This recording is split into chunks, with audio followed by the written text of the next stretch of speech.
Thank you so much, Northern Ways, for inviting me to speak at this event. It's a fantastic venue to be at, and a lot of awesome people to be together with.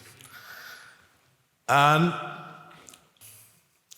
so jumping into it, looking at the global trends. We have found 15,000 IPTV piracy wholesalers. That's a little bit new thing. It's not longer Pirate Bay or Torrent or those kind of things. But I'll try to explain what wholesalers are a little bit later. 15,000. Those wholesalers have 51,000 that we know of stream servers distributed across the globe. Last 6 months, piracy streaming growth, 37%. Tremendous amount. And we have seen a new trend, piracy as a service. That's quite interesting. So, but then zooming in on the Nordics. More than 100 IPTV, illegal IPTV resellers. Those are buying their services from the wholesalers. See? More than 300,000 paying subscribers on the piracy services. And they are paying somewhere around 10 euros to 40, 50 euros per month. 30% growth in paying subscribers for piracy services in 21. Who in the room can raise their hand and say that they had 30% subscriber growth last year? No one. For the legal industry, this means estimated yearly revenue loss of $300 million. That's insane amounts. And to exemplify the piracy sites. This is one, quite known one, and I really don't like that I find my logo on this site, but it's impossible to stop. And this is where we get to the crazy stuff. Because they have everything. They have more than 10,000 live TV channels. They have all the sports in the world. Is there anyone in the room that can raise their hand and say that they will be able to offer all the sports in the world for 40 euros per month? It's impossible. They don't pay for their content rights. They do brand building, they do campaigns, they do advertising, and for God's sake, they have better customer service than I do. They have 24/7 customer service. My customer service opens at 7 in the morning and closes at 10. These are the guys that we're up against. They are no longer kids in boys' rooms playing around with torrents, spreading files around the internet. These are professional services. We are allowing this to happen. This is how the ecosystem looks like. And now I'll try to explain the wholesaler thing. First, this is what we see, the resellers. And these are the guys that we normally attack when we do follow-up with policing and so on and so forth. These are the sites that we see.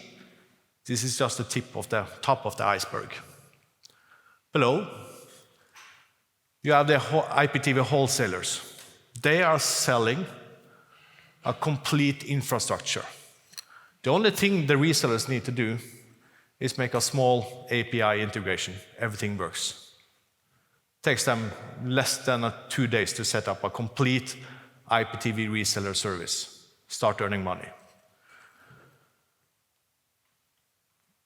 All of the infrastructure is located there. Next one. This is also an interesting one. It's the content wholesalers.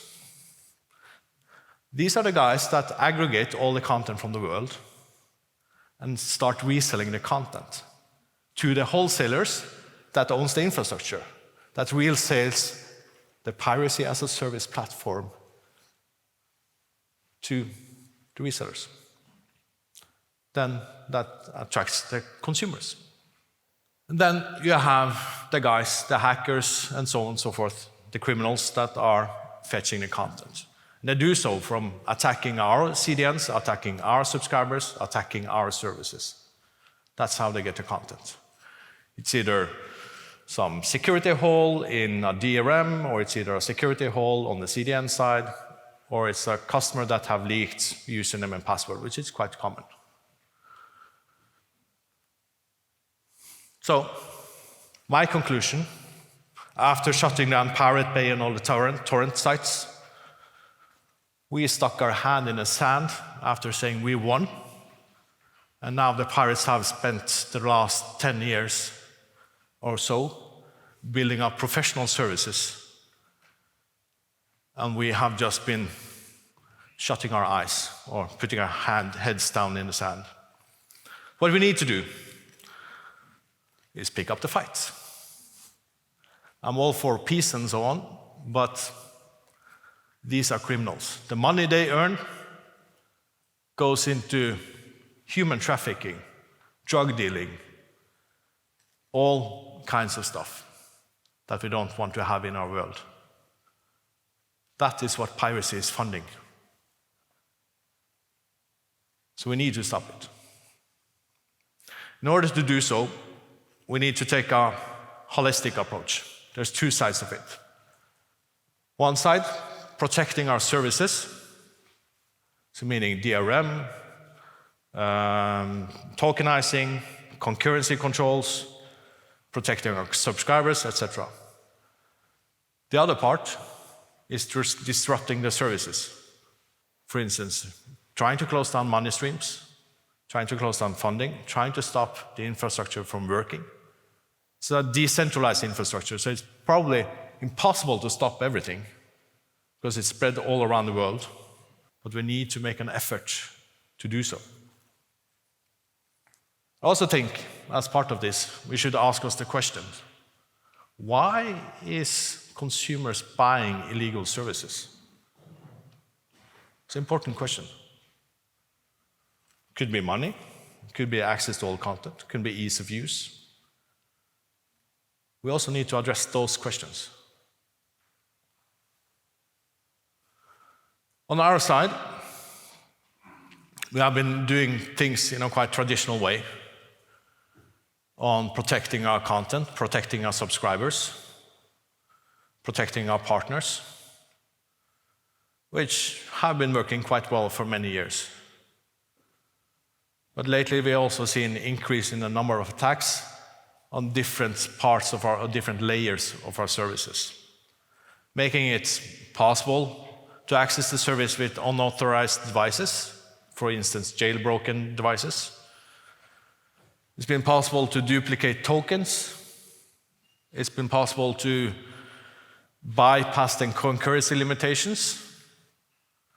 And it's been possible to, or difficult for us to identify when someone has tampered with the client applications or the services. So what we're then doing together with Syna Media is adding an additional layer of security and bringing all those layers together so that we have the insight and the things that we need to do.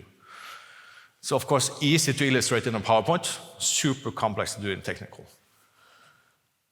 So protecting both sides, both on the service side and on the client side. And making sure that we're bringing everything together in one secure way that helps us identify if someone tries to attack our services, someone tries to compromise our services. Preventing that tokens are duplicating, preventing that it's possible to bypass the concurrency control. Making sure that the service doesn't give access to anything that is unauthorized by us.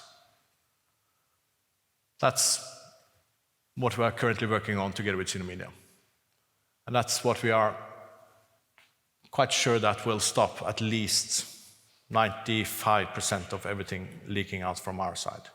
Because there are leakages. Everyone in the room here that operates our operator or broadcaster do have leakages. Otherwise, the content sites or piracy sites wouldn't have any content. So let's be honest about that.